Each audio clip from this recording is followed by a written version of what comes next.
जय हिंद दोस्तों, कैसे हैं आप सब। आज फिर से हम लोग एक बार मिल रहे हैं अपने इस नए यूट्यूब चैनल पर 2πf। चलिए आज देखते हैं। हम लोग का 435 क्वेश्चंस तक हो गया था। एक लेक्चर इसमें ज़्यादा कंटिन्यू कर रहे हैं हम स्ट्रेंथ ऑफ मटेरियल में। एक लेक्चर एक्स्ट्रा हो गया जैसा मैंने बताया था आप लोगों को। आज हम लोग 436 435 तक हम लोग कंप्लीट हो गया था। आज हम लोग पूरा कंप्लीट कर देंगे स्ट्रेंथ ऑफ मटेरियल को। चलिए आइए 436 नंबर बोल रहा है, in order to prevent crushing of machinery at the base of the dam the maximum stress should be dash the permissible stress of the soil. ठीक, तो हमेशा जो है मैक्सिमम स्ट्रेस जो है हमेशा लेस देन होगा permissible stress of the soil का। क्रशिंग ऑफ मशीनरी को प्रिवेंट करने के लिए हमेशा जो है मैक्सिमम स्ट्रेस जो है हमेशा लेस देन होगा परमिसेबल स्ट्रेस का सॉइल के लिए। सॉइल कंडीशन में बताया गया है।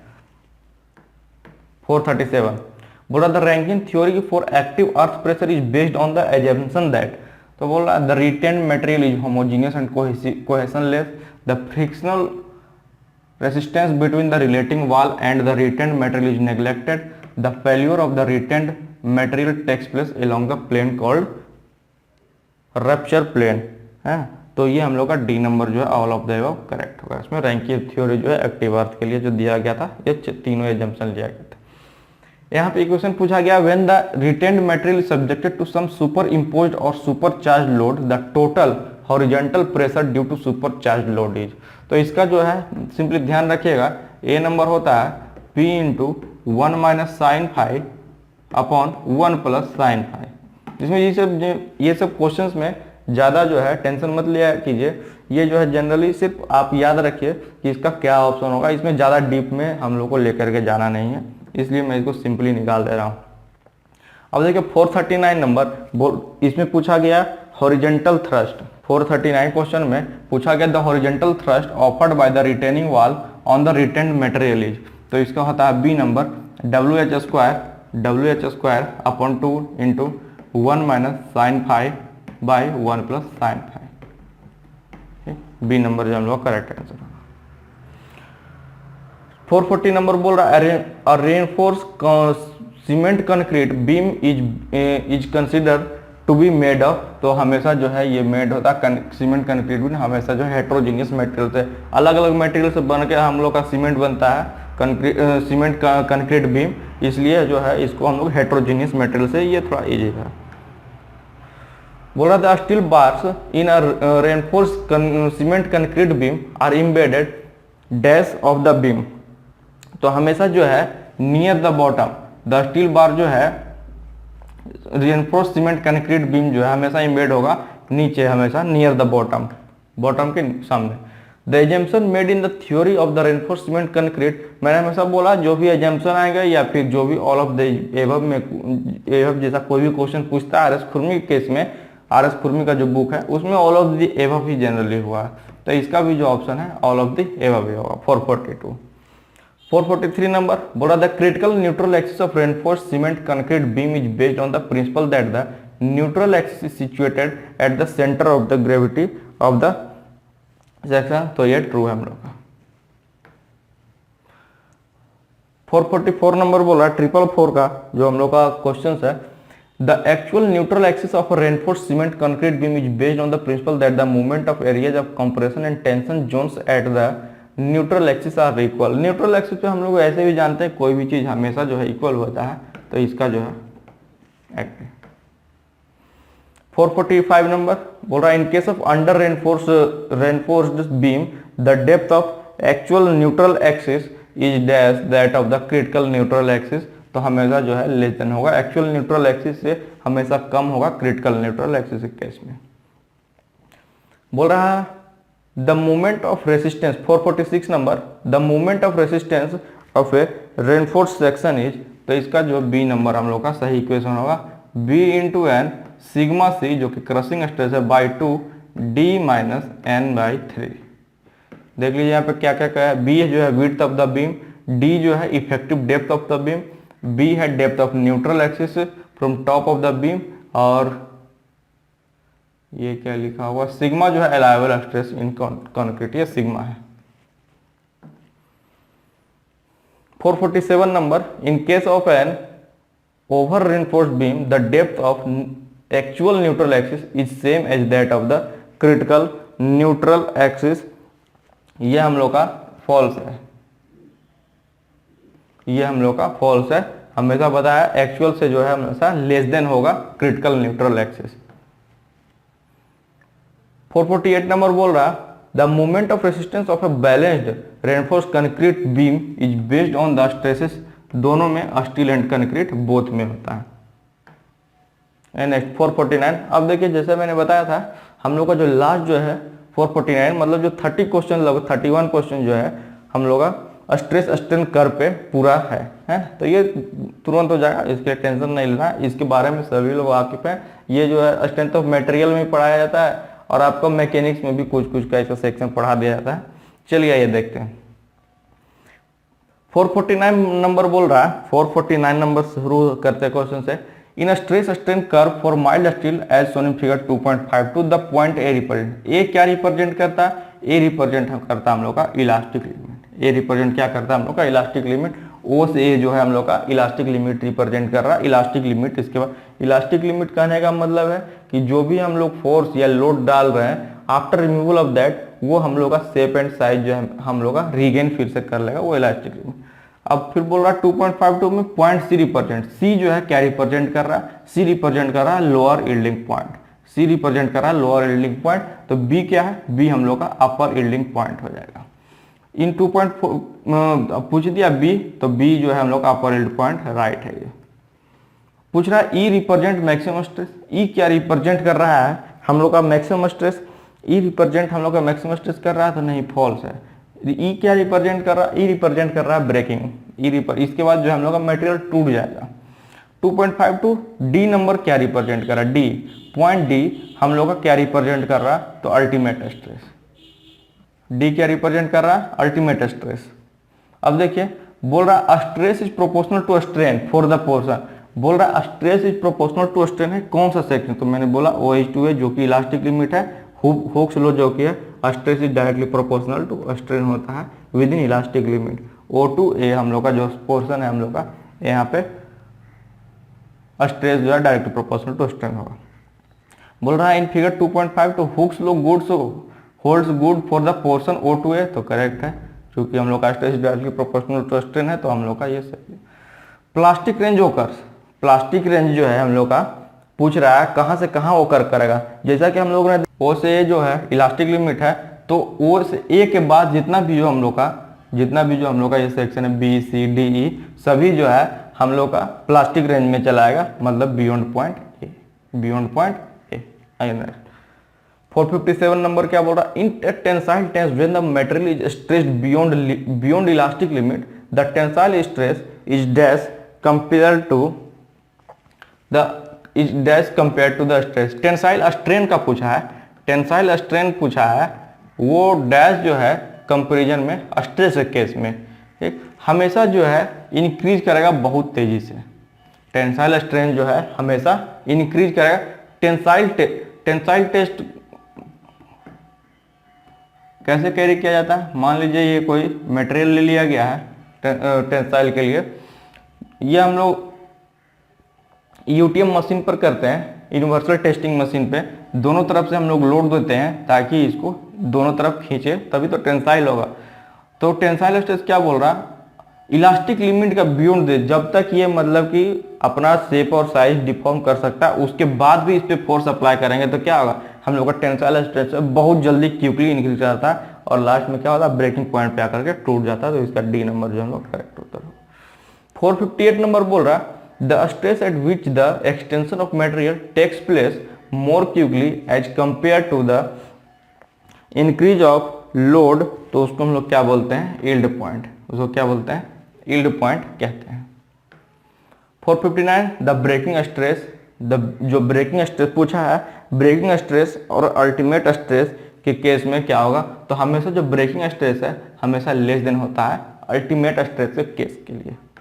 चलिए 460 नंबर क्या बोल रहा था? Stress developed in the material without any permanent set. Permanent set हो जाएगा तो हम लोग का प्लास्टिक रेंज में चला जाता है, मतलब yield stress, ultimate stress, breaking stress कुछ भी हो सकता है। लेकिन परमानेंट सेट अभी नहीं हुआ तो किसके कैटेगरी में आएगा, इलास्टिक लिमिट के अंडर में। 461 नंबर बोल रहा है when a material is loaded with in elastic limit the material will regain its shape and size when the load is removed. तो मैंने बार बार बोला तो इसका क्या हो जाएगा answer C number, agree, A number agree. 462 बोल रहा the ratio of the largest load in a test to the original cross sectional area of the piece of the test is called. तो हम लोग उसको क्या कहते हैं, अल्टीमेट स्ट्रेस, अल्टीमेट स्ट्रेस। 462 का हम लोग का सी नंबर जो है करेक्ट हो। अब देखिए पूछा है कि टेंसाइल स्ट्रेस किस में कैरी किया जाता है, the tensile stress is carried on, तो हम लोग का डक्टाइल मटेरियल, ब्रिटल मटेरियल जो हम लोग का कैरिड आउट होगा हम लोग का कंप्रेशन टेस्ट के केस में। ब्रिटल मटेरियल का जो टेस्टिंग होता है कंप्रेशन टेस्ट के लिए होता है। बोला the tensile strength of ductile material is greater than it's compressive strength. कोई भी टेंसाइल स्ट्रेंथ डक्टाइल मटेरियल के लिए उसका ज्यादा ही होगा, कम नहीं होगा उससे। लेकिन अगर वही केस अगर पूछ दिया कंप्रेसिव स्ट्रेंथ है ब्रिटल मटेरियल की, तो वो भी ग्रेटर देन होगा टेंसाइल स्ट्रेंथ के केस से। दोनों अपने अपने में कंडीशन में सही है। मतलब बोला क्या, दो चीज होता है, टेंसाइल टेस्ट और कंप्रेशन टेस्ट। टेंसाइल जो हमेशा डक्टाइल मटेरियल केस में और कंप्रेशन जो हमेशा ब्रिटल के केस में। ठीक, तो डक्टाइल मटेरियल के केस में क्या होगा, हम लोग का टेंसाइल स्ट्रेंथ ज्यादा होगा, टेंसाइल स्ट्रेंथ ज्यादा होगा इसमें कंप्रेशन स्ट्रेंथ की तुलना में, और इसमें जो हम लोग का कंप्रेसिव स्ट्रेंथ ज्यादा होगा टेंसाइल स्ट्रेंथ की तुलना में। दोनों अपने अपने फील्ड में जो है अपना मुकाबला करेगा। 467 नंबर बोल रहा a tensile test is performed on a mild steel of round bar, its diameter after fracture will. बोल रहा टेंसाइल टेस्ट, अभी मैंने बताया टेंसाइल टेस्ट परफॉर्म करेंगे हम लोग माइल्ड स्टील राउंड बार पे। तो बोल रहा है इसका जो डायमीटर होगा फ्रैक्चर के बाद, इसका डायमीटर जो होगा फ्रैक्चर के बाद क्या होगा, फ्रैक्चर के बाद कोई भी मान लीजिए कि ये धीरे धीरे जो है ये कहीं भी टूटेगा तो बीच से ही टूटेगा, बीच से ही टूटेगा हम लोग का। तो मान लीजिए जाए लोड अप्लाई किए हैं, ए टेंसाइल टेस्ट हो रहा है, धीरे धीरे क्या होगा बीच से जो है हम लोग का क्रॉस सेक्शनल एरिया घटने लगेगा इस तरह से। एक टाइम इस तरह से आएगा कि ये यहाँ पे टूट जाएगा, यहाँ पे कहीं पे टूट जाएगा, तो इसका जो डायमीटर क्या हो रहा है, डायमीटर हम लोग का डिक्रीज कर रहा है। तो सी नंबर जैसा करेक्ट है। 468 a tensile test is performed on a round बार।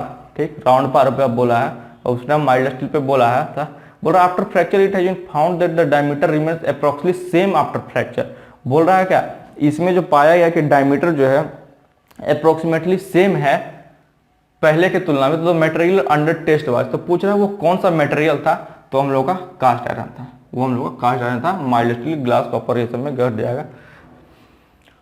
अब बोल रहा 469 नंबर बोल रहा है if percentage reduction in area of certain specific made under a under tensile stress 60%। A का बोल रहा है 60% है percentage reduction in area, B का बोल रहा है 40% है। तो पूछा है क्या होगा, तो क्या होगा, ए जो है हम लोग का होगा मोर डक्टाइल होगा कंपेरिजन टू बी। ए जो है हम लोग का मोर डक्टाइल होगा एज कंपेरिजन टू बी। हाँ करेक्ट, 469 का है। 470 बोल रहा if the percentage elongation of certain specimen made of material A tensile test 30% and the percentile of the specimen with the same dimension made B 40%, then material B is more ductile than A. मैंने भी क्या था, ए का हम लोग का 60% था, B का हम लोग का 40% था। तो उस केस में क्या हो रहा था, 60 वाला जो हम लोग का डक्टाइल ज्यादा हो रहा था। इस केस में क्या होगा, बी का 40 है तो बी मोर डक्टाइल, तो करेक्ट पूछ रहा है बी हम लोग का ज्यादा डक्टाइल है ए के तुलना में। आइए नहीं, एक और फिर से स्ट्रेस स्ट्रेन कर्व दिया गया अलग अलग केस के लिए, देखते हैं। बोल रहा है स्ट्रेन स्ट्रेन डायग्राम में 2.43 ए कर्व जो है, ये ए कर्व जो है किसके लिए, तो सॉफ्ट ब्रास के लिए। देख रहे हैं जल्दी टूट जा रहा, उससे भी पहले सी वाला टूट जा रहा, मतलब वो ग्लास ही होगा। डैश रिप्रेजेंट ग्लास, तो सी नंबर जो हम लोग का ग्लास जो जल्दी टूट जा रहा है, जो जल्दी टूट जा रहा है वो मतलब हल्का सा भी लोड में हम लोग का टूट जाएगा ग्लास, तो कर्व सी। बोल रहा C curve represent soft brass, C curve जो सॉफ्ट ब्रास, अभी तो मैंने देखा सी जो रिप्रेजेंट कर रहा है किसको कर रहा है, ग्लास को, तो ये फॉल्स हो जाएगा हम लोग का।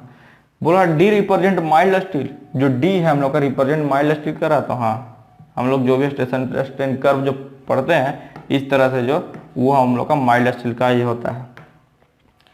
475 बोला the ductility of material dash with the increase in percentage reduction इन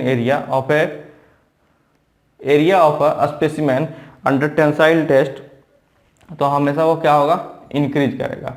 हमेशा जो percentage reduction area of specimen under tensile test क्या करेगा, इंक्रीज करेगा। हम लोग क्या देख रहे थे, ए का 60% था, बी का 40% था, तो 60% वाला ज़्यादा टेंसाइल था। अगर वही देख रहे थे, ए हम लोग का 30% था, बी 40% था, तो हम लोग का बी वाला ज़्यादा टेंसाइल है। तो जिसका परसेंटेज रिडक्शन इन एरिया जो स्पेसिमेन का अंडर टेंसाइल टेस्ट जिसका ज़्यादा होगा उसका डक्टिलिटी मटेरियल भी ज़्यादा होगा। 473 का ए नंबर, सॉरी कहाँ चल रहे हैं, 476 का ए नंबर, ठीक। सॉरी 476 नंबर दूसरा क्वेश्चन है।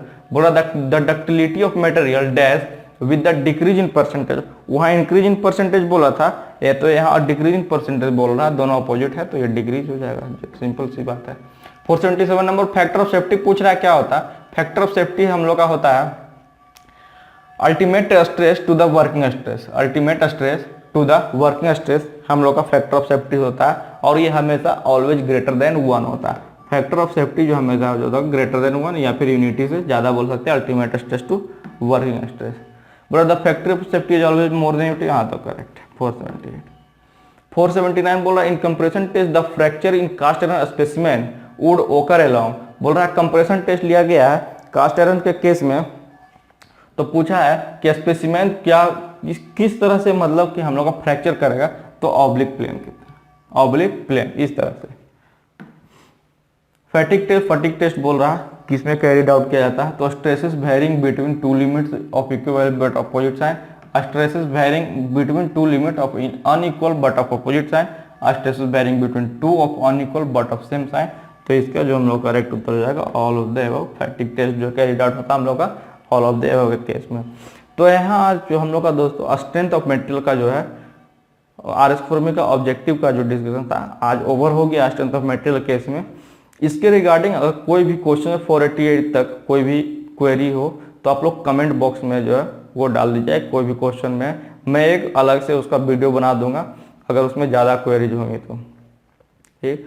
बाकी जो है आप लोग लगातार जो कंसंट्रेट होकर के पढ़ते रहिए। अभी आरआरबी जेई एसएससी जेई की अलग अलग तरह की वैकेंसियाँ निकलने वाली है, सेल में भी शायद आएंगी, और डीआरडीओ भी हम लोग का जो है नेक्स्ट सेप्टम जो है जल्दी निकलेगा। अभी जो है डीआरडीओ का सेप्टम जो है अभी कंप्लीट हुआ है, मेंस का भी रिजल्ट आ गया है, तो उन लोग को ढेर सारी बधाई है। बाकी और भी जितने जो लड़के जो तैयारी कर रहे हैं टेक्निकल एग्जाम के लिए वो मेहनत करें, है हम लोग को सफलता जरूर प्राप्त होगी आप लोगों को, ठीक। तो आज हम लोग का जो स्ट्रेंथ ऑफ मटेरियल का जो है ये खत्म हो गया है।